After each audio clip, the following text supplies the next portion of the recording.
Harga batu bara ini ditentukan oleh pasar, yaitu permintaan dan juga pengadaan. Seperti kita ketahui bahwa batu bara masih dibutuhkan oleh kehidupan, sehingga saya mempunyai keyakinan bahwa harga batu bara akan pada harga psikologisnya sekitar 130 sampai dengan 200. Jadi kita berusaha untuk memenuhi permintaan dan kebetulan musim dingin juga sudah mulai dirasakan, yang sangat dirasakan juga permintaan dari Cina dan India, di mana mereka menyerap sebagian besar produksi kita di thermal coal. Dan kalau kita lihat bahwa Indonesia diuntungkan juga, kenapa mereka masih mengambil dari Indonesia, karena memang posisi secara global bahwa kita berada di tengah-tengah para pemakai batu bara. Dan kemudian harga batu bara ini akan mempunyai kecenderungan menuju musim dingin, yang dimana Eropa sudah menghentikan pembelian gas dari Rusia dan Ukraina. Ini akan membuat kesempatan bagi harga batu bara menjadi lebih baik. Sampai akhir tahun ini, bagaimana Anda melihat level dari harga batu bara sendiri? Anda optimistis akan berada di kisaran level berapa, Pak? Karena mungkin juga kita menyangkut data yang kita miliki ya Pak, sejak Januari sampai akhir November, sampai awal November maksud kami, harga batu bara itu sudah terkoreksi 66% dari harga di akhir tahun 2022. Bagaimana Anda menakarnya sampai akhir tahun ini? Ya, perbaikan dirasakan sekarang. Harga batu bara menuju normalisasi, di mana harga batu bara yang real antara 130 sampai 200. Kemudian yang kita lihat adalah memang supply sementara ini agak oversupply.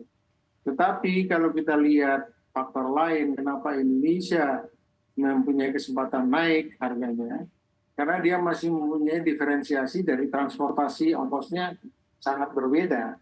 Dari Australia sekitar 14-15 dolar, dari Indonesia 10 dolar. Dan ini kesempatan untuk meningkatkan daya saing kita, sehingga juga mendongkrak harga yang sangat memungkinkan. Karena apa?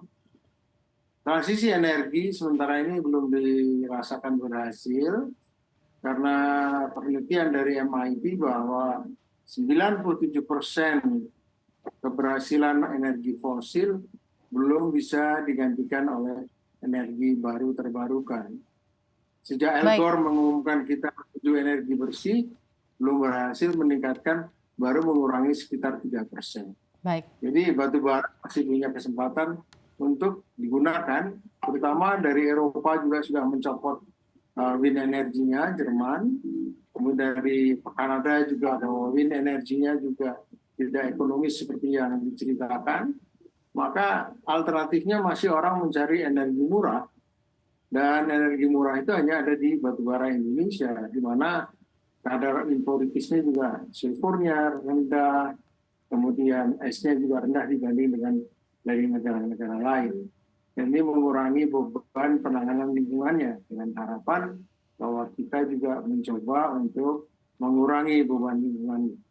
Yang sementara ini batubara Indonesia berkontribusi untuk emisi CO2-nya sekitar 2,9 ton per kapita, sedangkan di negara-negara industri masih sekitar 11,6 sampai 12. Jadi kita melihat keadaan lingkungan, kemudian keadaan transportasi, kemudian juga kebutuhan dan ketidakberhasilan, walaupun ini juga tidak akan selamanya tidak berhasil, tapi masih menunggu waktu sehingga sampai dengan akhir tahun kita mempunyai kemungkinan harga yang lebih baik. Kita ada kemungkinan harga yang lebih baik. bisa disampaikan ekspektasi untuk levelnya sendiri, Pak? Menurut pandangan Anda? Ya, sementara ini saya melihat bahwa kita akan sampai pada harga sekitar 150-an saya pikir. Anda melihatnya dengan keadaan bahwa Indonesia saat ini menjadi eksportir terbesar batu bara di dunia, Pak Joko? Ya, kalau kita lihat dari hasilnya memang pendapatan dari batu bara ini sangat tinggi. Jadi dari sumber daya alami yang memberikan sumbangan terbesar adalah batu bara. Nah, kalau kita lihat dari sumbangan terhadap PDB, kita mencapai 22 sekian, yang sebagian besar itu dari batu bara. Dan data-data ini memang tidak saya miliki, tapi dari diskusi beberapa waktu yang lalu terlihat bahwa andalan kita masih mengharapkan batu bara untuk menjadi penopang daripada anggaran kita.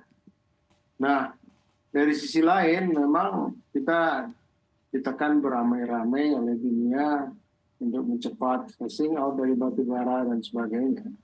Tetapi pada kenyataannya negara-negara yang mendorong kita untuk phasing out dari batu bara itu tidak mampu menghentikan kebutuhan batu baranya.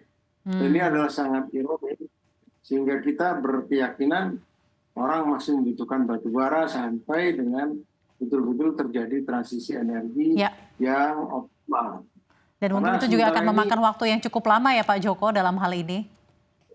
Ya, sehingga ini kesempatan bagi Indonesia untuk menyikapi keadaan dan kita berpacu untuk mengejar transisi energi sebaik mungkin dengan dana yang kita kumpulkan.